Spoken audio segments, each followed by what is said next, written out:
UP की छात्राओं की हो गई चांदी, योगी देंगे अब स्कूटी। एक साथ 18 फैसलों पर लगाई योगी कैबिनेट ने मोहर।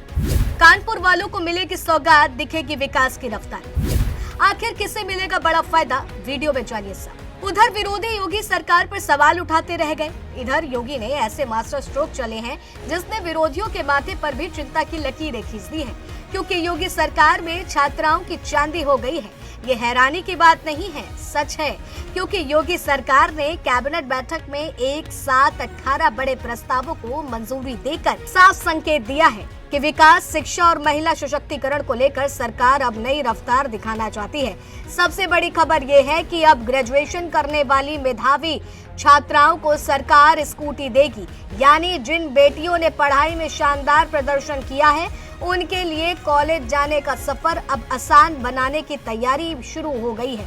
यही वजह है कि पूरे प्रदेश में इस फैसले को लेकर काफी चर्चा तेज है और लोग जानना चाहते हैं कि आखिर इस योजना का लाभ किसे मिलेगा और कैसे मिलेगा। सरकार के मुताबिक रानी लक्ष्मीबाई स्कूटी योजना के तहत हर विश्वविद्यालय और कॉलेज की टॉप 5% छात्राओं की स्कूटी दी जाएगी। इसके लिए परिवार की वार्षिक आय तय सीमा के भीतर होनी चाहिए। दिव्यांग छात्राओं, शहीदों की बेटियों और निराश्रित परिवारों की बेटियों को आय सीमा में विशेष छूट भी दी जाएगी। सरकार सिर्फ स्कूटी देकर जिम्मेदारी खत्म नहीं करेगी, बल्कि उसके साथ हेलमेट, रजिस्ट्रेशन, बीमा, जरूरी एक्सेसरीज और शुरुआती पेट्रोल भी उपलब्ध कराया जाएगा।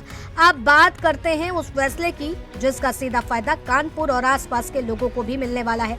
रिपोर्ट्स की माने तो योगी कैबिनेट ने उत्तर प्रदेश में इलेक्ट्रॉनिक बसों की खरीद को मंजूरी दे दी है। करीब 400 करोड़ रुपए की लागत से नई इलेक्ट्रिक बसें खरीदी जाएंगी।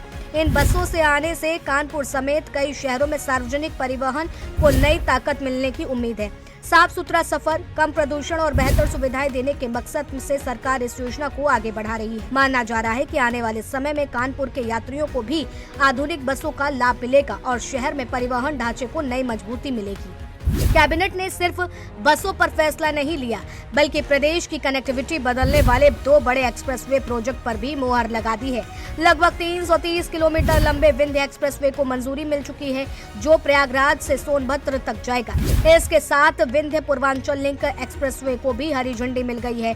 इसके बनने के बाद गंगा एक्सप्रेसवे, पूर्वांचल एक्सप्रेसवे और विंध्य एक्सप्रेसवे आपस में जुड़ जाएंगे। इसका फायदा सिर्फ पूर्वांचल ही नहीं, बल्कि पूरे प्रदेश के व्यापार, उद्योग और परिवहन को मिलने की उम्मीद जताई जा रही है। महिलाओं के लिए भी कैबिनेट ने कई अहम फैसले लिए हैं। वाराणसी में कामकाजी महिलाओं के लिए बड़े हॉस्टल की व्यवस्था करने का रास्ता साफ किया गया है। वहीं छात्राओं के लिए नए छात्रावास बनाने की मंजूरी तक दे दी गई है। सरकार का कहना है कि पढ़ाई और नौकरी के लिए दूसरे शहरों में आने वाली महिलाओं को सुरक्षित और बेहतर सुविधाएं उपलब्ध कराना जरूरी है।